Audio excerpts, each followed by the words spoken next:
والله لولا الله ما اهتدينا ولا تصدقنا ولا صلينا فأنزلا سكينة علينا وثبت الأقدام إلا قينا. السلام عليكم ورحمة الله وبركاته. கண்ணியமிக்க முஃமினீன்களே, இன்றைய செய்தியை சொல்வதற்கு முன்னாலே, உலகத்தில் எல்லா காரியங்களையும் நடத்தாட்டுபவன் அல்லாஹ். அதில் நமக்கு யாருக்கும் எந்த விதமான சந்தேகம் இல்லை. ஃபிஅலுல் ஹக்கீமி லா யஹ்லு அன் ஹிக்மத்தின் சொல்வாங்க.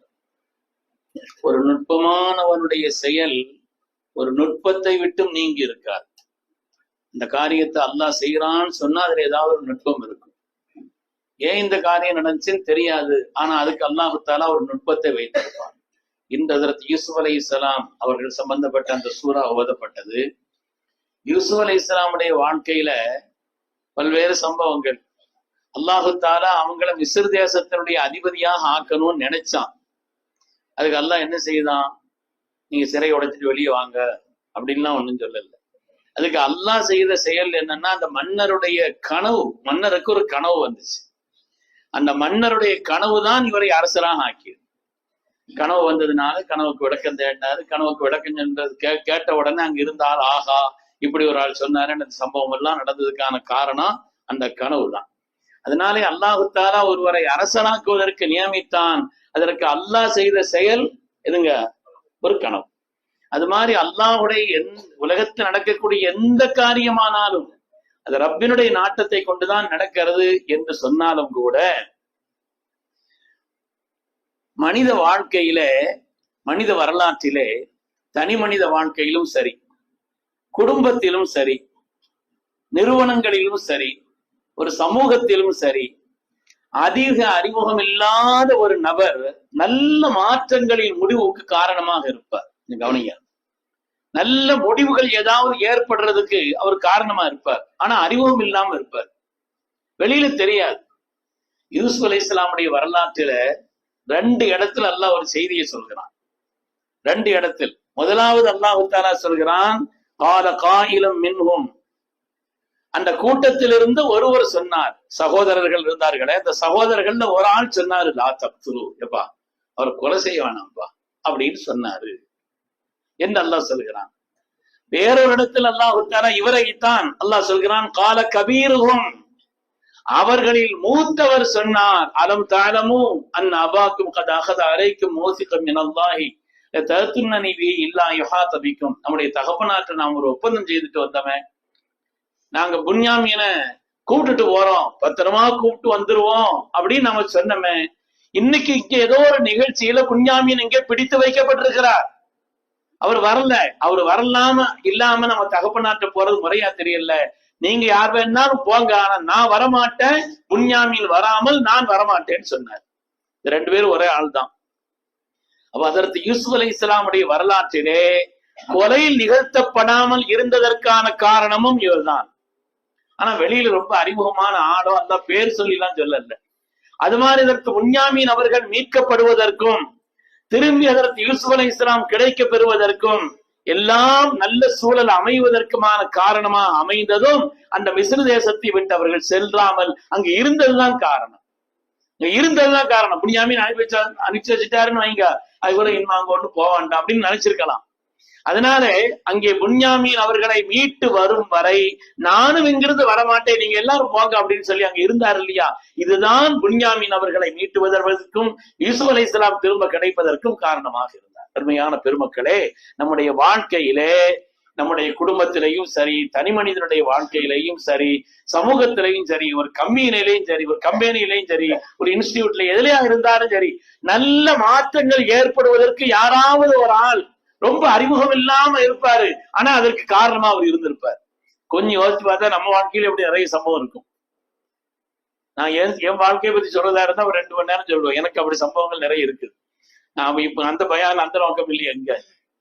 அருமையானவர்களே, உதாரணமாக அதற்கு செய்தனா உமர் இப்னு கத்தாப் ரலியல்லாஹு அவர்கள் ஆக்ரோஷத்தோடு, கடுமையான கோபத்தோடு அல்லாஹ்வுடைய ரசூலின் தலையை வாங்காமல் நான் வரமாட்டேன் என்று உருவிய வாரோடு செல்கிறார். செல்கின்ற அந்த நேரத்திலே ஒரு சம்பவம் நடக்கிறது. சையதுனா நுஐம் ரலியல்லாஹு அன்ஹு சஹாபி வர்றாங்க. எப்பா, இந்த நூறானியத்து உங்க வீட்டுக்குள்ள வந்துருச்சுப்பா, இந்த பிரகாசம் உங்க வீட்டுக்குள்ள வந்துருச்சு, அதனால நீ போய் உங்களுடைய சகோதரி மச்சான்ட்ட இவங்கள்ட்ட கொஞ்சம் விவரம் கேட்டுக்கவன் அப்படின்னு அவங்களை கொஞ்சம் திருப்பினால் யாருன்னு சொன்னா சையதுனா நுஐம் ரலியல்லாஹு. வரலாற்றில் நுஐம் ரலியல்லாஹு ரொம்ப அறிமுகப்படுத்தப்படவில்லை, அறிமுகமாகவில்லை. ஆனால் உமர் ரலியல்லாஹு தஆலாவுடைய ஆளுமை, அவருடைய வல்லமை, அவருடைய சக்தி எல்லாத்தையும் நம்ம அறிந்திருக்கிறோம். இந்த உமர் ரலியல்லாஹு தஆலாவுடைய வாழ்க்கையிலே பெரிய திருப்பத்தை ஏற்படுத்தியதற்கு காரணமாக இருந்தவர் சையதுனா நுஐம் ரலியல்லாஹு அன்ஹு. ஹஜ்ரத் நுஐம் ரலியல்லாஹு தஆலா அவர்கள் தான் இந்த மகத்தான திருப்பத்தை ஏற்படுத்துவதற்கு காரணமாக இருந்தார்கள் என்று நாம் பார்க்கிறோம். மூசா அலைஹிஸ்ஸலாத்து வஸ்ஸலாம் அவங்க எகிப்தில இருந்து மதியனுக்கு போயிட்டாங்க. மதியனுக்கு போட்டா பயந்துட்டே தான் போனாங்க. ஏன்னா இங்க ஒரு சம்பவம் நடந்துச்சு, அதை விட்டு தப்பிக்கிறது தான் அங்க போனாங்க.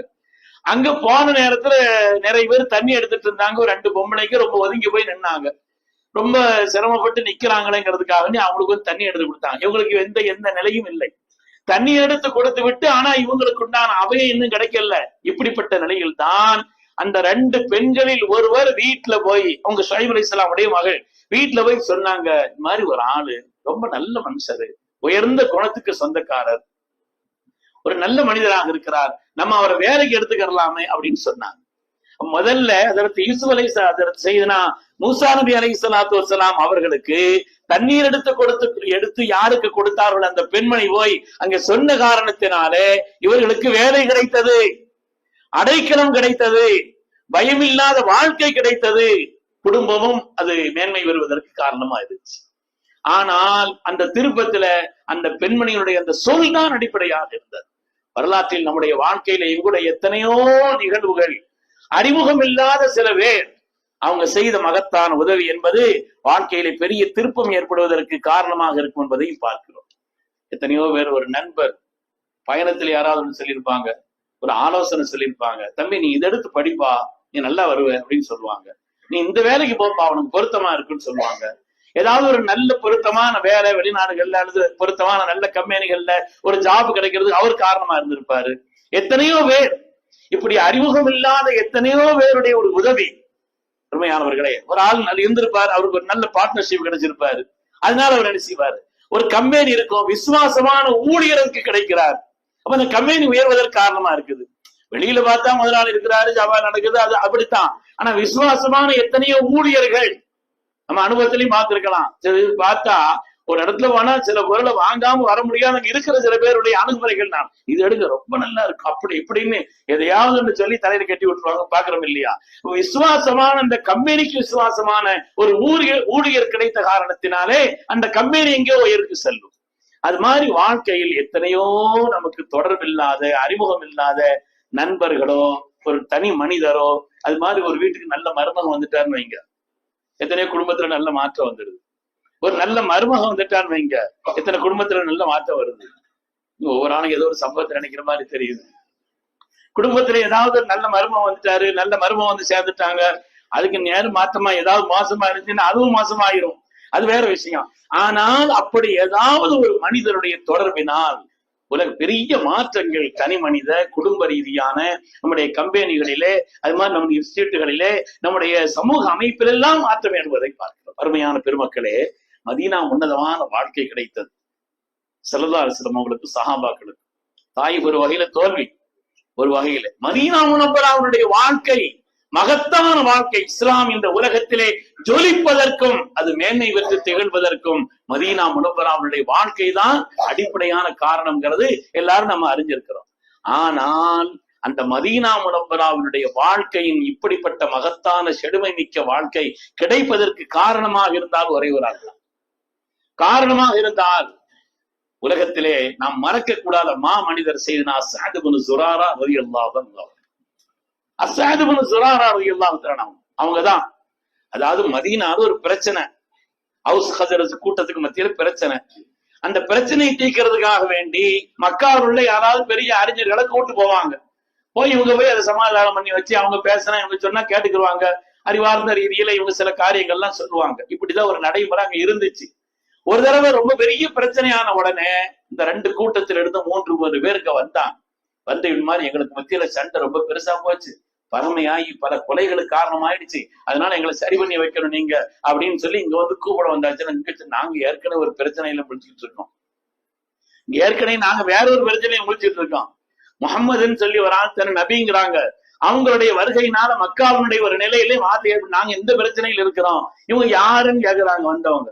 அவங்க வேற நபின்னு சொல்றாங்க, தானே கடைசி நபின்னு சொல்றாங்க. என்ன சொன்ன உடனே தான் வந்தவர்களுக்கு ஒரு பொறி தட்டியது. ஆஹா, மதீனாவிலே உள்ள யூதர்கள் சொல்லிக் கொண்டிருந்தார்களே கடைசி நபி ஒரு ஆள் வர இருக்கிறார், அப்படி வந்தால் நாங்கள் அவங்களோடு சேர்ந்து உங்களை ஒரு கை வாப்போம்னு சொல்லிட்டு இருந்தாங்களே யூதர்கள், அப்படிங்கிற ஒரு எண்ணம் அவங்களுக்கு தட்டிய உடனே அவங்கள போய் பார்க்க போனாங்க.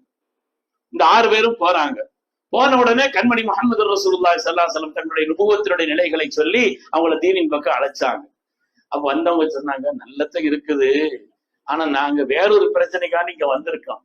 இந்த நேரத்துல இதை போட்டு நாங்க மனசுல நாங்க ஊருக்கு போறோம், மதீனா போறோம், திருப்பி நாங்க போயிட்டு வந்து அப்புறம் இந்த மனசுல வச்சுக்கிறோம், போயிட்டு வந்து என்னன்னு பாக்குறோம் அப்படின்னு சொல்கின்ற நேரத்தில் தான் அந்த 6 பேரில் ஒருவரான மதீனா முனவ்வராவுடைய மணிவிளக்கு செய்தனா ஸஅத் இப்னு ஸுராரா ரலியல்லாஹு தஆலா அவ்வளவு பேருக்கு மத்தியில கையை நீட்டி ரசூலுல்லாஹ்ட்ட பையத் செய்தார். நாயகமே, உங்களை நாங்கள் பையத் செய்கிறோம், உங்களை அல்லாஹ்வுடைய ரசூலாக ஏற்றுக்கொள்கிறோம் என்று பையத் செய்த மதீனாவினுடைய முதல் மனிதர் ஸஅத் இப்னு ஸுராரா. 3 ஒப்பந்தம் நடந்துச்சு, 3 அக்கவான்னு சொல்லுவாங்க, 3 ஒப்பந்தம் நடந்துச்சு. முதல் ஒப்பந்தத்துல 6 பேர் வந்தாங்க, 2வது 12 பேர் வந்தாங்க, 3வது 70 பேர் வந்தாங்க. 3 ஒப்பந்தங்களிலையும் அந்த ஸஅத் ரலியல்லாஹு தஆலா இருந்தார். அவங்கதான் ஸல்லல்லாஹு அலைஹி வஸல்லம் அவர்களை மதீனாவிற்கு அழைத்தவர்கள். மதீனாவுக்கு நீங்க வாங்க நாயகமே, நாங்கள் அடைக்கலம் தருகிறோம் என்று அழைத்தவர்கள். அது மாதிரி மதீனாவிற்கு மக்களுக்கு ஓதி கொடுப்பதற்கும் தீனை சொல்வதற்கும் இங்கிருந்து ஒருவரை எங்களுக்கு நீங்கள் அனுப்பி வையுங்கள் என்று அதில் செய்தனா ஸஅத் தான் கோரிக்கை வைத்தார். மதீனா முனவ்வராவினுடைய மகத்தான மாற்றத்திற்கும் அது ஜொலிப்பதற்கும் காரணமாக இருந்தவர்கள் செய்தனா ஸஅத் ரலியல்லாஹு. வெளியிலானால் மதீனாவுடைய வாழ்க்கை இவ்வளவு பிரகாசமாக அமைந்ததற்குண்டான அடிப்படை காரணமாக அவர்கள் அல்லாஹ்வுடைய திட்டத்தை கொண்டுதான் நடக்கிறது என்று சொன்னாலும் கூட, நம்முடைய வாழ்க்கையிலும் நம்முடைய குடும்பங்களிலேயும் நம்முடைய எத்தனையோ காரியங்களிலே அறிமுகம் இல்லாத எத்தனையோ பேர், சில பேர் அவங்க அந்த செய்த அந்த உதவிங்கிறது இருக்குது இல்லையா. நான் ஒரு சின்ன வயசுல நம்ம ஊர் இந்த ஆத்துல தான் கிணத்துல விழுந்துட்டேன். கிணத்துல அந்த நேரத்துல நீச்சல் சுமாரா தெரிஞ்சாலும் எல்லாம் பட்டுன்னு விழுந்தவங்க நானும் சேர்ந்து விழுந்துட்டேன். விழுந்தா பெரிய ஆட்கள் வந்து சத்தம் போட்டாங்கிறதுக்காக அதுக்கு விழுந்தா முழுங்கிட்டு தண்ணியை நிறைய குளிச்சுட்டு மேல வர்றேன். மேல வந்தவங்க ஒரு ஆள் பார்த்தாரு, இவன் முடிக்கிற மொழி சரியா தெரியல, இவன் ஒழுங்கா நீச்சல் தெரிஞ்ச ஆள் மாதிரி தெரியலன்னு பிடிச்சு காப்பாத்தி கொண்டார். இன்னும் இருக்கிற அவருக்காண்டி நான் துவா செய்யத்தான் செய்கிறேன். மறக்க முடியுமா வாழ்க்கையில? உலகத்துல பெரிய அறிமுகம் ராஜாசத்து என்ன அறிமுகமா இருக்கலாம், இப்ப அவரு உலகத்துல என்ன செய்யல, பெரிய அறிமுகமான ஆள் இல்ல. நான் அவரை குறை சொல்றதுக்கான தெரியல, அவரு வேற நிலையில இருப்பா, அல்லாஹ் தஆலா அவருக்கு அந்தஸ்து கொடுக்கட்டும். என்னுடைய கடமை அதை துவா செய்யறதுங்கிறது. அதனால் நம்முடைய வாழ்க்கையில் எத்தனையோ பேர் இப்படி அறிமுகம் இல்லாமல் இருப்பார்கள், ஆனால் நம்முடைய வாழ்க்கையின் திருப்பத்திற்கு காரணமா இருந்திருப்பார்கள். அது மாதிரி அல்லாஹ் தஆலா அவனுடைய தனிப்பட்ட உதவியை கொண்டு அல்லாஹ் அவன் பொருந்திக் கொள்ளக்கூடிய வழியிலே நடப்பதற்கு இப்படிப்பட்ட சாலிஹான நல்ல மனிதர்களை அல்லாஹ் என்றும் நமக்கு துணையாக்கி வைத்தருள்வானாக. ஆமீன் ஆமீன் யா ரப்பல் ஆலமீன். வஆகிரு தஅவானா அல்ஹம்துலில்லாஹி ரப்பில் ஆலமீன்.